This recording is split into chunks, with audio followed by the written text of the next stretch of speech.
on an all-new Dr. Phil. They call themselves pedophile hunters. So the predator is coming to meet with a 15-year-old child, so he thinks. Who are you here to meet? Are they heroes? Who'd you buy this teddy bear for? It's our duty to protect children. Don't talk to little girls, brother. Or vigilantes? You say, I have the support of law enforcement, and they say, no, he does not. I said they've been receptive. Does that sound receptive? Today's going to be a changing day in your life. You've never had anybody working harder to bring you to the threshold of change than right now.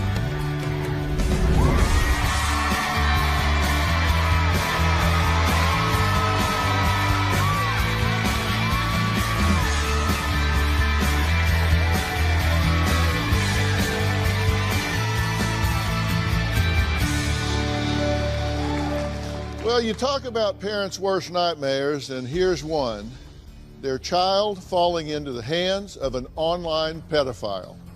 With the advances in technology, the likelihood of a sexual predator talking to your child on a device in your home without you knowing it has never been greater, which may explain the rise in vigilante groups calling themselves pedophile hunters. Take a look. A Minnesota group is exposing who they call child predators online. You coming to meet with the child? Josh Harwell founded Predator Hunters USA to protect kids. He's hunted predators in Minnesota, Iowa, North Dakota, and Wisconsin. Glass has live-streamed dozens of encounters. No, you're coming here to meet a 14-year-old girl? Why would you take a 15-year-old girl to a hotel? Jesse Weeks drives semis for a living and goes after child sex offenders in his spare time. What's your name? My name is Jesse. Jeff. You were talking with someone? Yeah. How old was that someone? She said 16. So who'd you buy this teddy bear for? All I was going to do is go hang out at a park and just swing on the swings. Hunted and confronted, baby. This is what we do.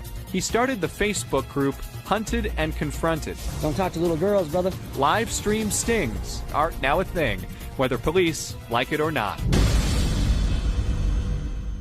Well, it's a controversial type of gotcha vigilantism that many in law enforcement are just not in favor of. Regular citizens lure alleged child predators to remote locations with the intention of confronting them and then posting their identities online for hundreds of thousands of people to see, and they stream it live. Let's start by talking to one of those pedophile hunters, Tony. He's the founder of Team Loyalty Makes You Family. Take a look. My name's Tony. I'm from Brooklyn, New York. I'm a plumber by day and a predator hunter by night. This is Bushwick, New York, Brooklyn. This is where most of my exposures happen. This is where we like to meet the predators. They come right off the train and I meet them right on the corner. I started the page about a year ago. We've exposed about 27 predators. Predators are being hunted. You got exposed. You 44 years old trying to meet a 14-year-old girl. The best thing to do right now is don't lie to me. All right? And don't, you can talk to me. Listen, don't start crying now. New York City, baby. This is what it's about. Anybody that's looking to meet up with a child is a coward. These guys don't scare me. I come out by myself. I don't feel the need to have anybody with me. I have a very strict guideline on what I do. Decoys, they are the operation. Without decoys, this is impossible. Hey. What do we got? Anything? Yeah, we have a guy that's on the line that we've been talking to for a few days now. A decoy could be a man or a woman, and they're the ones that go online and play as a child. And my decoys, we don't initiate or speak anything sexually. I don't even allow them to use emojis. We're on our way, and you let me know you're there. Okay, I'll call you when I get there. There's nothing more satisfying than seeing a grown man thinking that he's talking to a child, and his intention is to come down to have sex with someone at 2 in the morning in the middle of Brooklyn, and there is no child. It's me standing there, and I'm gonna put the fear of God in you. I'm a survivor myself. I was a victim. It's got a lot more meaning to me. Now you get to confront the person that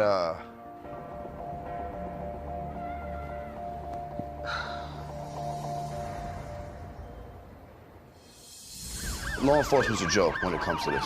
I could call the cops right now and say there's a man on the corner selling heroin, and I'd have 15 cop cars out here. I call the cops and say there's a man to meet to have sex with what he thought was a 13-year-old kid, and nobody will show up. I love doing what I do. It's almost like being a superhero. When I do his thing, it's the most euphoric high you could ever have. There he goes. Everything's going to the DA in state New York, brother. It gives me great gratitude in helping someone that may be a victim. I'm not here to be friends with these guys. I'm here to expose you and shame you.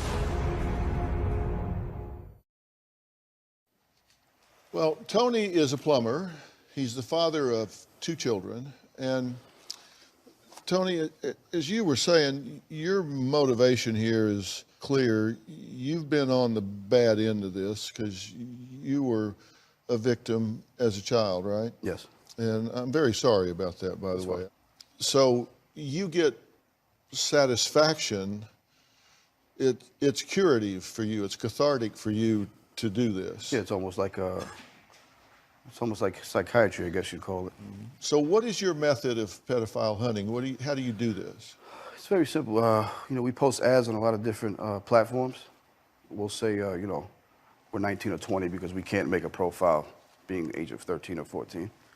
And when somebody messages us, we'll let them know, you know, listen, my age isn't 18 or 19, I'm really 13, 14, or 15. And we'll just sit back and wait and listen and see what they're gonna do. So you don't put an ad up and say, I'm a 13-year-old waiting to be exploited. You say, I'm of age. Mm-hmm. But then when they respond, you then say... I let them know immediately. Immediately. And you don't bait them in terms of any sexual provocativeness or anything like that? We don't initiate any sex track. I'm so big into, I don't even use emojis, kissy emojis, winky emojis, nothing like that.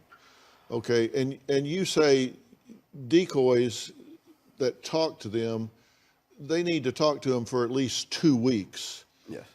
To find out if, in fact, they've got bad intentions and they're going to follow through with it. And you say you have no fear, and you're exposing predators in the biggest city in the world on the meanest streets in that city. Yeah. But you're a one-man band. That's it. You just show up, just you. That's it, just me. Okay. And how many, you've got 40,000 followers on your website. How many predators have you exposed? It's about 30 plus, I would say. Okay. And what happens when you expose them? We expose them, and then we usually give the information over to New York State Police, and we wait for their response. It really hasn't been a positive response from them.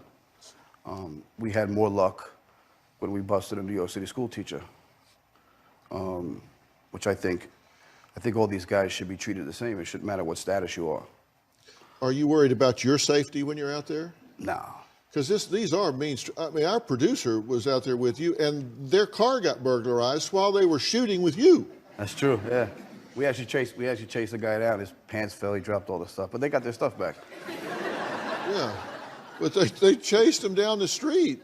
I believe anybody that's out to meet a child is a coward, and if I'm scared of them, I'm in the wrong field. I've done things with criminals in the field and things like that, but I always contact law enforcement. They don't go with me, I go with them. They're the professionals. They have the training. They have the infrastructure. They have the warrants. They have all that, but you don't do that. You go on your own. Yeah, well, I mean, we've tried to reach out to law enforcement. You know, when does law enforcement say, let's sit down? If you don't want me doing what I'm doing, that's fine. But here's somebody in the community that let me know there's a problem. There has to be some sort of sit down. There has to be some sort of relation. And we're not even getting that. And that's why I made a statement. I said, if I called and I said it was a guy selling heroin, he'd be out there like this. But I tell you there's a guy to meet a child and nobody shows up. There's a problem with it. There's a problem with the system. Coming up, we're going to meet another so-called pedophile hunter who Tony says, well, he just says he's an embarrassment to the movement. We're going to find out why he says that and meet this person next.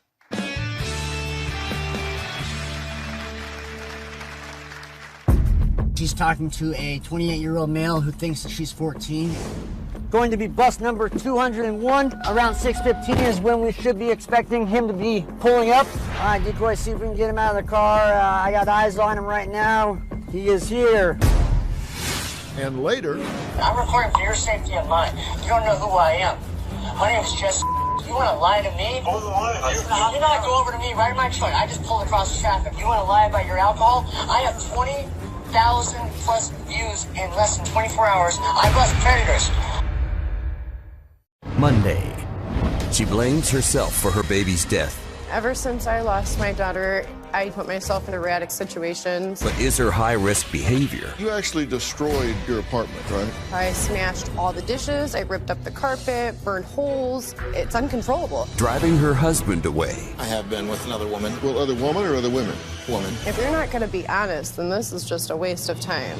That's Monday. Then on Tuesday. Her daughter had to spend a month in a mental health facility just to get over a boy. From breakup to breakdown. I didn't know how to handle the situation. Not everybody you lose is a loss. That's Tuesday. Here we go. The arrest. Share it, hunted and confronted, baby. We get sickos off the street. Jesse Weeks from Hunted and Confronted is Hey man, I'm part of a sting operation. I want you to know I'm not law enforcement, I'm not gonna hurt you. I believe he does this for fame, for recognition. This guy, that's his 3rd strike. And you know what that means? He's doing 25. Holding raffles and asking people for money. I do this for free. I don't think money should be involved in this. It has become a worldwide phenomenon. We're talking about pedophile hunters, regular citizens who take the law into their own hands by luring alleged sex predators to public locations and then confronting them while streaming the video live on social media. But is this the smartest thing to do? I'm here with pedophile hunter Tony, who claims there's a right way and a wrong way to catch a predator, and feels that my next guest, Jesse, is a perfect example of doing it wrong. My name is Jesse, and I'm the founder of Hunted and Confronted. We are an online group that exposes child predators live. I created Hunted and Confronted in 2018. We've done our 200 exposures, mainly here in Idaho. We've helped facilitate over 15 arrests in 5 different states. We have the best success rate when it comes to arrests and convictions in the country. Right now, who I'm working on is a multitude of males between the ages of 23 and 55 years old. There are 5 decoys, including me. As a decoy, it starts online, or a potential predator responds to the anonymous chat. As it progresses, they then move to cell phone, and from cell phone, we move to meeting. Our head decoy, she is 25, her name is Gina. We're not cops, we're not armed with anything at all except for a cell phone. It's really disgusting how many men will come and meet a child. We have another decoy that she's talking to a 28-year-old male who thinks that she's 14, and this individual wants to meet up tonight at 6:30. It states his name, and he says, hey, and she says, hey. He says, what's up? Says, so I need to tell you something, I'm actually 14. He says, yeah, you don't look 14. He said, oh, I'm just always horny nowadays.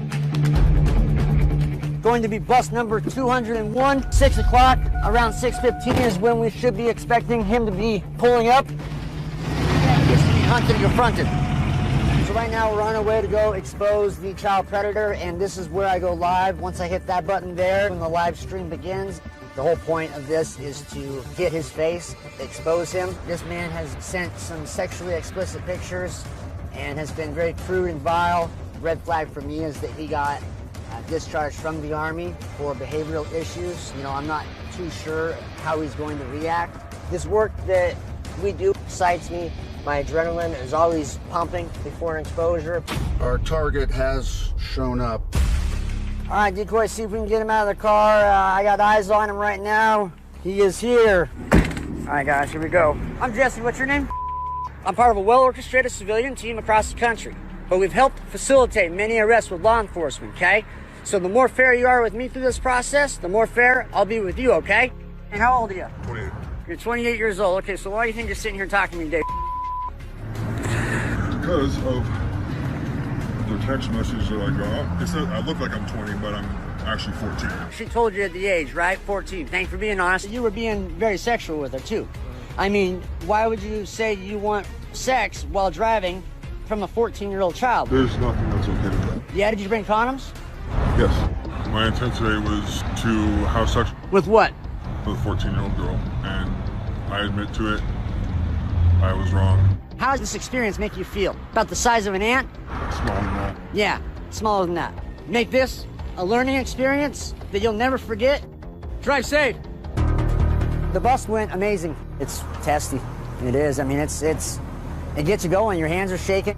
He was definitely surprised. I think we really scared the crap out of him. The individual, he was about 5'7", probably weighed about 205 pounds. He could have been any guy that was walking down the streets. They can look like your neighbor, they could be your mailman. You know, that was an exposure that went ideal. Okay, Jesse, thank you for being here. Thanks for having me. So how do you two know each other? Do you know each other? Don't know from a hole in the wall. But you know of each other? Yes. And you're not fans of each other? I have no problem with him at all. I don't know why he doesn't like me. I don't know why he has an issue with me. I've tried from day one to unite us all as teams. He's just been nothing but a gnat, and I don't pay attention to anything he has to say. Tell me, why are you doing this? Why are you doing this instead of something else? Yeah, you know, I mean, obviously... Because you have a job, right? Right, yeah. Yeah, obviously, as adults, it's our duty to protect children. I have brothers that are 8 and 10 years younger. When you connect with an alleged pedophile, what is your goal with that pedophile? What is it you want the outcome to be? Like we saw you said this one went perfectly. So you live streamed that, right? Right. Okay, and then what do you do with that? You're also recording it, of course. Correct. So what do you do with that footage? Yeah, you know, obviously we live stream it, and that's evidence right there that can be sent for police to watch, and then also, you know, people around the world, you know, watch it as well as people in the community to get the face out there. But then you give this to law enforcement, right? Correct, yeah. We send chat logs over to law enforcement, and whether they choose to investigate or pursue an arrest, that's up to them. You say that you do have the backing and support of the police with what you're doing because you're taking bad guys off the street or at least making them known.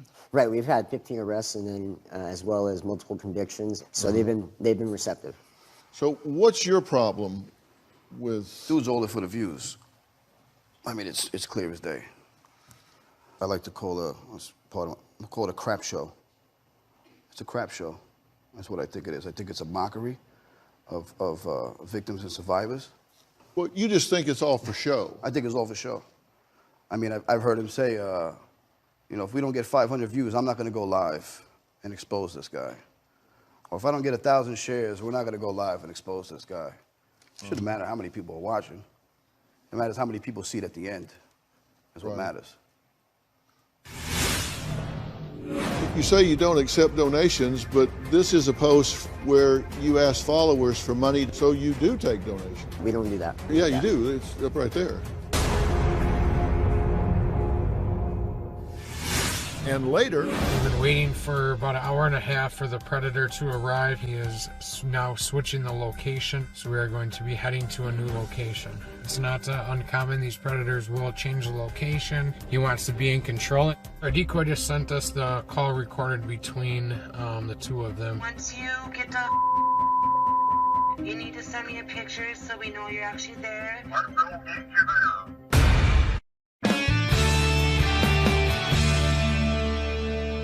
Jesse claims that he live streams video of pedophiles to shame them because your theory is that causes them to back out of this and not be back out there doing it.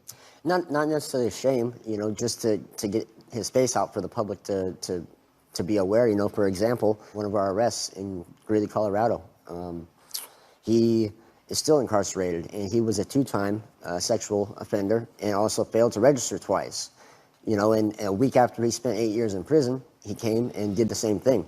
And well, why are you live streaming it if it's not to shame them? To get his face out there, to spread awareness and educate parents and the dangers of the online world. So you're not shaming them? It'd be a sense of shaming. I mean, I don't want to view it as shaming. I want to educate and spread awareness and get his face out. Well, because I'm curious about your motive, because I was watching some of the things that you posted, and these aren't the only people that you shame online. I looked at how you behaved with a stranger after you gave him $1. He was panhandling, I guess, and asked for $1 so he could buy a half gallon. And you interpret that to be a half gallon of gas. He said he was asking to buy a half gallon of booze. And let's take a quick look at it. You posted it, so let's look at it. Okay. What's up? Give me your $1 back right now. Give me my $1 back. You want to lie to me? You said you're a short for a gallon. A half gallon of gas is what you just said. I'm recording for your safety and mine. You don't know who I am. My name is Jesse. You want to lie to me? You not go over to me, right in my truck. I just pulled across traffic. You want to lie about your alcohol? I have 20,000 plus views in less than 24 hours. I bust predators. I see through your. You're a predator. Okay, you said he's a predator. Yeah, I mean, he was a predator. He preyed on my fiance and I, and the reason that it was live streamed was because we were filming to go for July 4th for vacation, and I wanted to just go live and say, hey, happy 4th. But you said, do you know who I am? Like, right. Who are you? You know, at that time, I was new to live streaming. I can't say that I'm perfect at all. And when you said that, what did you, like, who was he supposed to know you are?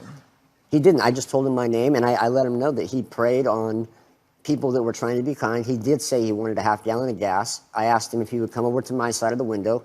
My fiance pulled $1 out of her purse, and I drove across the street and got my money back. I worked hard for it. And to be lied to. Well, I just played a few seconds of that, but this went on for 8 minutes of you browbeating this guy. Like, you know who I am? You're out there, buddy. I'm putting you on. You're going out right now. You know who I am? You lie to me? You lie to me? You know who you're lying to? I got 20,000 people. Yep, that was inappropriate of me to say, definitely. It was out of anger, and again, that was 1.5 years ago, and I've learned a lot since then. When we were on the field shoot, this is a sequence of pictures that Jesse posted of his field shoot. Now, the field team said you didn't ask permission to post any of these images online, but you were shooting these pictures of us there shooting with you and posting them online. And what was your purpose of doing that? It was just part of social media. I mean, I like to document, and I never mentioned that we were going to be on the Dr. Phil show. Actually, Tony was the one that went on. What was it? On Periscope, and you let the world know. You might want to think about that. You let the world know. Who was it? I haven't said a word about Dr. Phil. I went live on Periscope, and I told the people that follow me, not even on Facebook, and I said, this week we have something coming up. Stay tuned.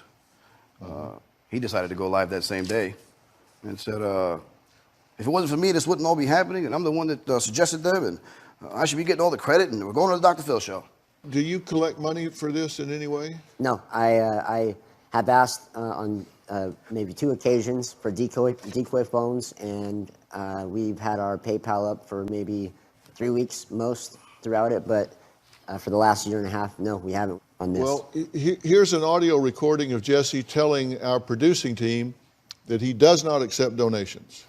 Police watch us, so it's difficult when you have an iPhone 10 already in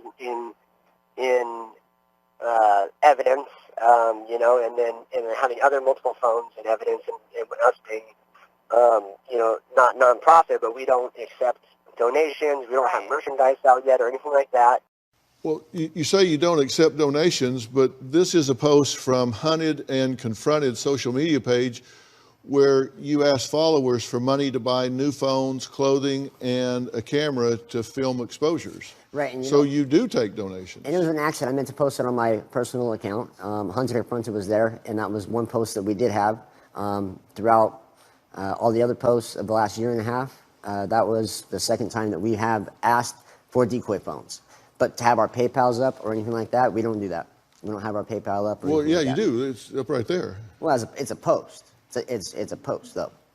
So what I'm trying to say is that, I'm just trying to find out. I put in a lot of time and money into it, and if people continuously ask me and they want to help, I've turned down people in their generosity. So this is just a post. It's not to actually. You can't make a donation to a post. They can go to the PayPal, and if they want to, and there was a gracious $65.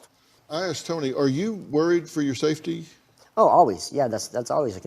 If someone says, hey, they're not scared, or worry about their safety, they would be lying. You worried about your decoy's safety? Of course. Because sometimes you take somebody with you, right? Right. And this is, Gina, you work as a decoy, right? I do. Hi, thank you for being here. Thank you for having me. Do you worry about your safety? I do. But I feel like I would rather risk my life than a child or a parent risk theirs. All right, next, we're going to meet a man who says death threats to him, his wife, and his unborn child are not enough to stop him hunting alleged pedophiles. So we're going to add to this. We'll be right back.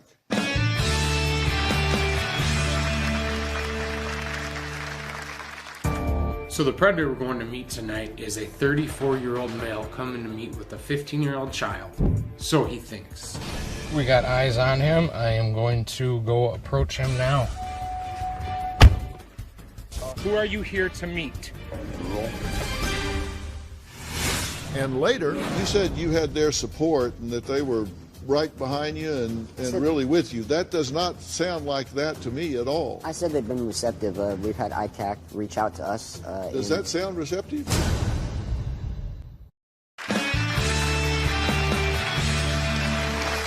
Well, I'm here with Jesse and Tony, two self-professed pedophile hunters who say they are very different, but they are participating in a worldwide phenomenon where regular citizens track down alleged child predators and purposely expose them by live streaming the video of their confrontation on social media. But what happens when the pedophile hunter and their family become the hunted? My next guest, Josh, says that just comes with the territory. I'm Josh from Predator Hunters USA, and we tell predators kick rocks. It means get the hell out of here. Leave our children alone. Do we have a date of birth on the predator for tonight? So the predator we're going to meet tonight is a 34-year-old male coming to meet with a 15-year-old child. So he thinks. He wants to come at 8 o'clock tonight to have sex with her. We have a team of decoys who set up an online account. He asked the decoy, can we try too? Yes or no? This predator is a serial offender. It pisses me off. I'm ready to expose this guy. I'm calm right now, and I get eyes on him. You know, is when my adrenaline's gonna start going. We started Predator Hunters USA about a year ago. We've exposed over 70 predators. We do live stream these exposures so neighbors, friends, relatives, co-workers know that this guy is a predator. We'll be meeting at a public gas station around 8 p.m. tonight. I'm calling my wife and my children. Tell them I love them before I go on the exposure. It is dangerous and you never know, you might not come home. I love you guys, I'll talk to you later. I have a wife, an 8-year-old son, a 2-year-old son, and also a 1-week-old son. My wife is really concerned about safety. I've been threatened before and I'll be threatened again, I'm sure. But the predator's threats and my wife's concerns are not gonna stop me. I would rather die than see another kid be molested. 9 minutes away. I'm ready to get him. We've been waiting for about an hour and a half for the predator to arrive. He is now switching the location, so we are going to be heading to a new location. It's not uncommon. These predators will change the location. He wants to be in control. Our decoy just sent us the call recorded between the two of them. Once you get done, you need to send me a picture so we know you're actually there. We're gonna head to the new location and we'll see what happens when we get there. We have been driving for about 3.5 hours now. This is gonna be the meeting spot right here. We got eyes on him. I am going to go approach him now. Hey, you from around here? It's Josh's security guy. My name is Josh. I'm with Predator Hunters USA. Let me explain something to you. I'm not law enforcement. You're free to go at any time. So let's be honest here. Who are you here to meet? A girl. And how old is that girl? Not sure. I'm sorry. You're sorry you got caught. She said her age, 15. You said, I'm okay with the age. Then you also said to her she could get pregnant if you... So you're still currently on probation. No. What are your probation guidelines? I'm not supposed to be around kids. Unless it's approved. No, I can be on it if my mom is around. So your mom knows? Let's give good old mom a call here. Hey, My name is Josh. I'm with Predator Hunters USA. I am here with your son. He has come here to meet with a 15-year-old child. He told me that he is allowed to be on these apps as long as you know about it, and he told me that you knew about this. No. Here's a card. There's a list of resources. What I would suggest you do, try to get some help. To get the hell out of here. I don't want to see your face ever again. There goes the suspect's vehicle. What happened? So we walked up to at first he claimed he didn't know her age. I then confronted him with the evidence, and then he admitted, yes, I knew she was 15. He then admitted he came here for sex. He was an older male, maybe 34 years of age, had dark hair. He was chewing some tobacco, glasses. If I see this guy walking down the street, he wouldn't strike me as a predator. He just looks like a normal guy that'd work a regular office job. I told him, kick rocks and get the hell out of here and leave our children alone. Great job, everybody. Thank you. Josh, welcome. Thank you for being here. Thank you for having me. What's your motive for doing what got you started doing this? So the reason how I started was I seen another team that was doing it, and I was a victim as a child. Mm-hmm. So seeing that, it hit close to home, and I wanted to do something to make a difference in Minnesota. I'm very sorry that happened to you, by the way. Thank you. And when you go out and do this, does that give you some sense of justice, some sense of balancing the scales? It does, knowing that it's me there and not another child. You do realize this is public shaming. They can kill themselves. They can be outed to people that take the vigilantism a step further. Is there a possibility it could happen? Absolutely. Monday on an all-new Dr. Phil. She blames herself for her baby's death. Ever since I lost my daughter, I put myself in erratic situations. It's like, if I get hurt, killed, that's okay. It's uncontrollable. That's Monday.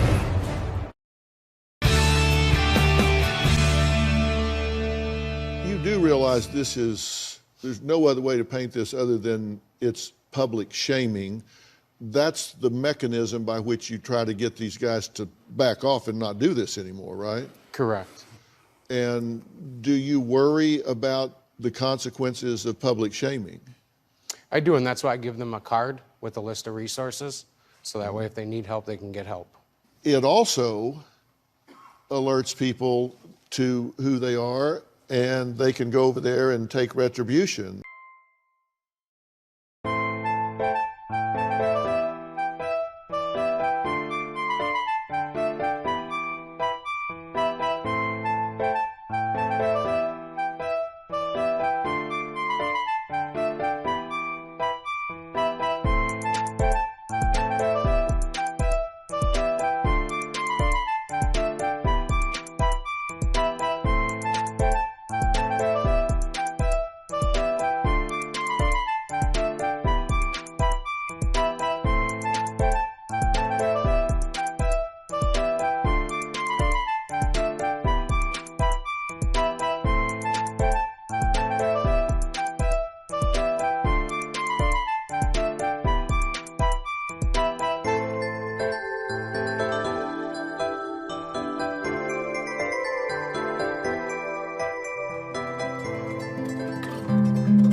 go over there and beat the hell out of them, kill them, whatever.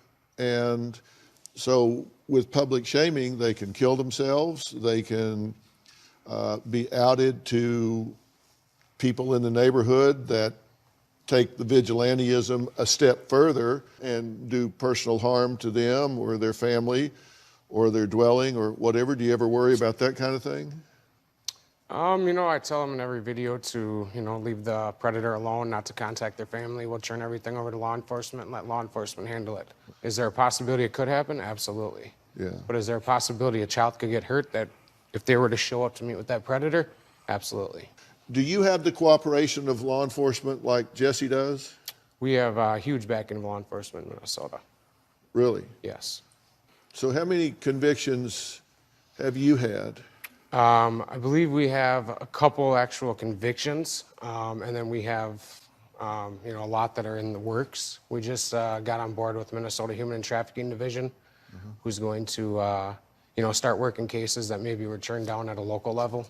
Yeah, because I'm trying to figure out if this works.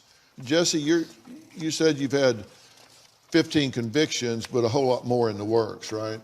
15 arrests and three convictions as of now and more to come.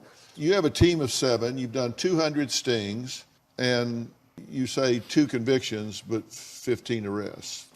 And Tony, you say you've got a team of 5, but you go to the streets alone.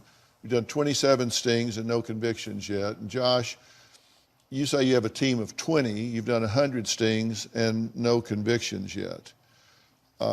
We do have convictions. You have convictions? Correct. Yeah, we have one on the way, actually, but it's not conviction yet. Okay. And you have how many convictions, Josh? I believe there's 2. There was a little discrepancy in one, as one of the predators didn't show up for the actual meeting, so law enforcement went and arrested him. Because so you told us you had no convictions, but some pending. No, I said that we did have a couple. They wanted the video of it, and I couldn't give them the video of it, as the predator didn't show up for the actual meeting. Okay.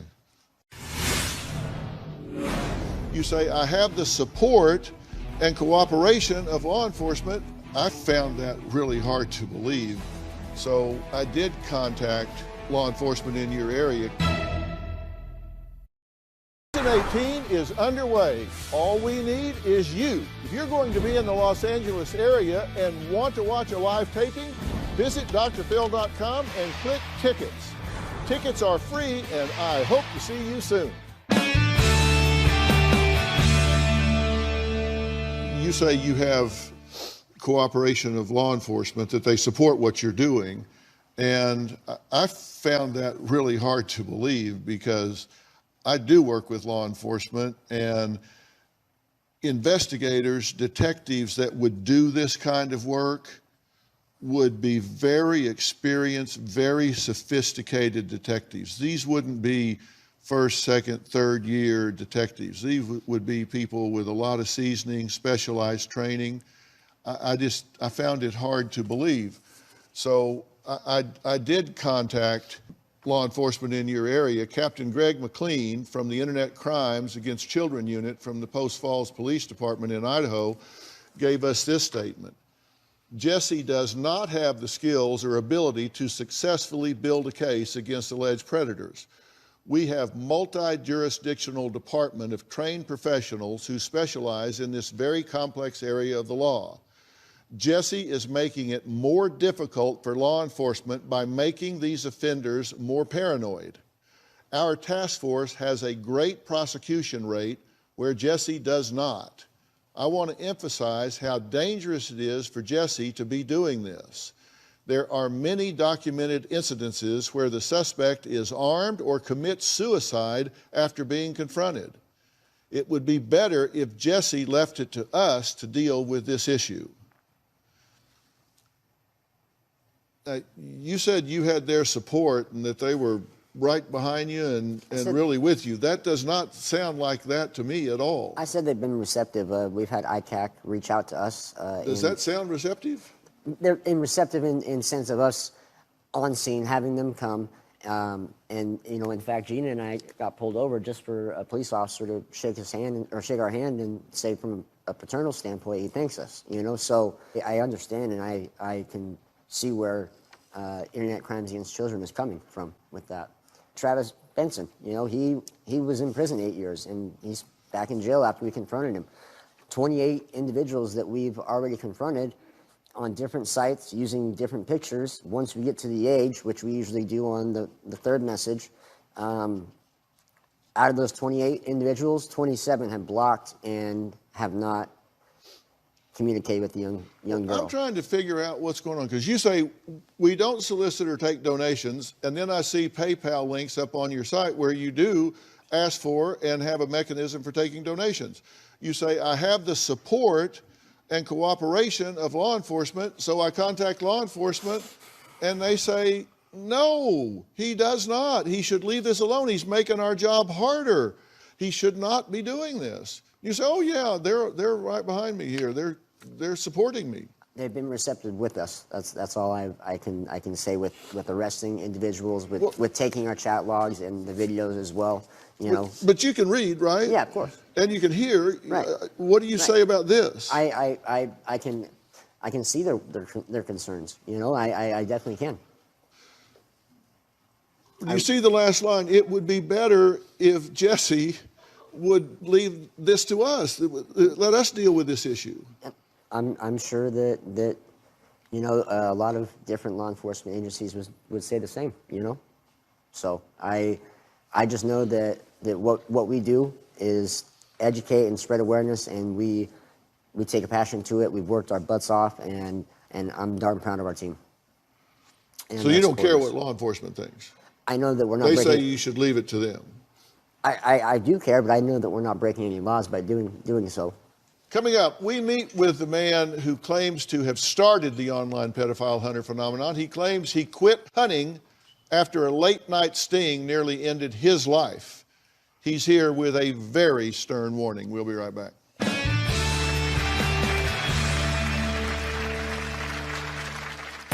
You know, this movement is an egotistically driven movement, and it needs to stop. Jesse, Tony, Josh, these idiots went wild. I stopped hunting these child predators when I almost lost my life. Want to know what's coming up on Dr. Phil? Visit our website and subscribe to our email newsletter. You'll get weekly updates, life strategies, and exclusive video that you won't find anywhere else. Plus, on drphil.com, you can see sneak previews of upcoming shows. Log on today. We're out of time for today, but tune in tomorrow when we're going to meet a man who says he and his wife lost everything thanks to one of these vigilante pedophile hunter groups. Tomorrow on an all-new Dr. Phil. He says pedophile hunters We lost everything. I had a good income. Now I deliver newspapers. ruined his life. You're here to meet an underage girl. Well, I was just gonna sing karaoke. They had a camera. They accused me of wanting to have sex with this person. You said, I know a karaoke place that serves alcohol. They don't check for ID. I don't think you should be talking to 15-year-olds. I'd just like to ask the audience. No, you don't. That's tomorrow. You do not want to miss that. And you also don't want to miss the newest Fill in the Blanks podcast, episode 8, and series finale of Relationship Reality Check, which I've subtitled, How Much Fun Are You to Live With? You have 2 jobs you need to master for a successful relationship. Job 1, you have to teach your partner what your needs are. How do you do that? By identifying and writing down your emotional, physical, spiritual, social, and security needs so that you can communicate them properly. Job 2 is to learn what your partner's needs are. And to figure out how to do that, you need to tune into the podcast. Episodes 1 through 8 are available for free on Apple Podcasts, Stitcher, or your favorite podcast app. You can also listen to my wife's podcast, I've Got a Secret. And she doesn't have any secrets. She tells everything. I want to thank all of my guests today. Thanks for watching. We'll see you next time.